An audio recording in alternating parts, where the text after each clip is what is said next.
reality check.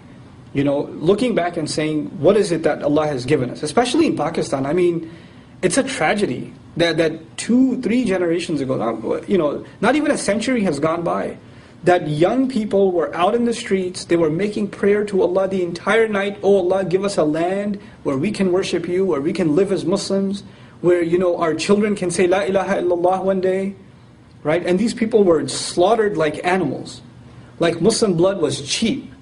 And these people died so that one day we could stand up and we can say La ilaha illallah, that we can be at the masjid 5 times a day and not have to worry about somebody burning the masjid down while we're inside, or being shot when we come outside. That's what our ancestors lived like that, and that's what they live like. And here we are, the adhan is going on, and you're playing on your PlayStation 3. I don't know if they have, you guys must have PlayStation 3 in Pakistan. Or you're watching YouTube or whatever, and like the adhan's going on and like it's nothing. That adhan was the call to somebody to risk their life at one point in that same land. And now it's become so cheap, it's so valueless. What does it mean when you hear Allahu Akbar? In Arabic, I won't get technical with you guys, but in Arabic, Akbar doesn't mean greatest. It means greater. It's a comparative form. How you have comparative adjectives and superlative adjectives? Akbar is a comparative adjective. When you hear the adhan, you know what you're hearing? You're hearing that Allah, the call to Allah is greater than whatever you're doing. I don't care if you're at a work meeting. I don't care if you're in the middle of a graduation ceremony. You're in the middle of an exam. Whatever's going on. The call to Allah is greater. Allahu Akbar. Allahu Akbar. The only people who would actually accept that Allah is the greatest are the people who would testify that it's the truth. Ashhadu an la ilaha illallah. I mean, even if you just think about the adhan and what it's saying, it's a transformational experience. But it's a tragedy that we don't experience it like that we don't see it for what it is. The added challenge for you guys that I wanted to talk to you about in the second half of my talk is that you're living in a place that is the absolute most chaotic combination of interpretations of Islam in the world. You have all these different groups, you have all these different scholars, and they have their own brand of Islam, and they're all trying to basically build their alliances and build their following, etc.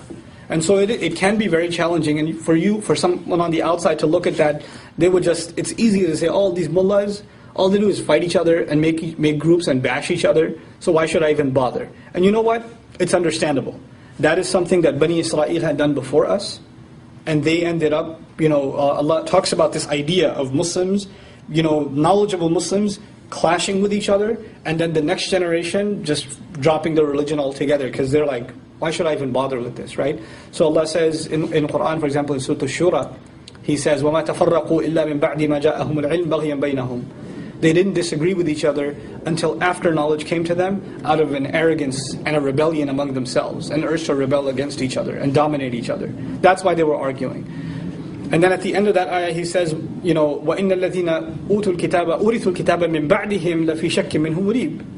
Those who were given the book after them in inheritance, they're in serious doubt about it. They're completely in doubt about their religion, because they see the people of knowledge arguing with each other. Like, how can this religion be true if these knowledgeable people are arguing, right? So I understand that challenge. I'm not saying that challenge is not there, but at the same time, you are intelligent people.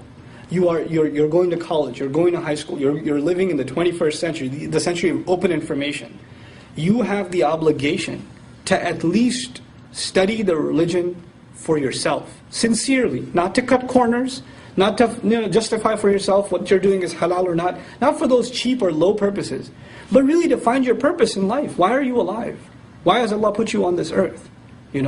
Why has He gifted you with La ilaha illallah? Wallahi, the youth of the young people of the ummah are the greatest treasure.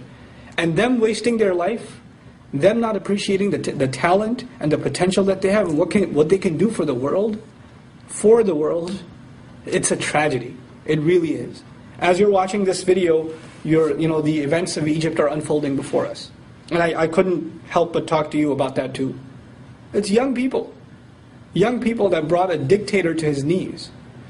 With all the corruption in Pakistan and all the things that are going on around you, and how hopeless the situation is from the economic point of view, the political point of view, the social point of view, how the country is in chaos constantly, and all we hear is bad news. you guys can be a force of good. You guys can be a force of moral reform, social reform, economic reform. It's a matter of us saying that this deen is a means of empowerment and pride. We can really do this, honestly. It can be done.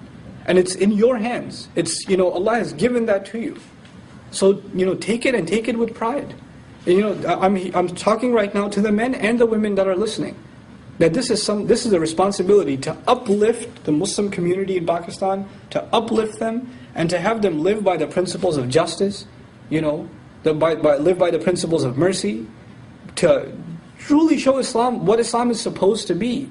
That's your responsibility. And the hijacking of Islam by groups that, when you think of them, when you think of Islam, all they want you to think of is fighting and killing and anger and rage and who's going to hell and this negative view of Islam that's being perpetrated and is being pumped constantly by the enemies of Islam, and unfortunately from within the Muslims also. You have to take our deen back.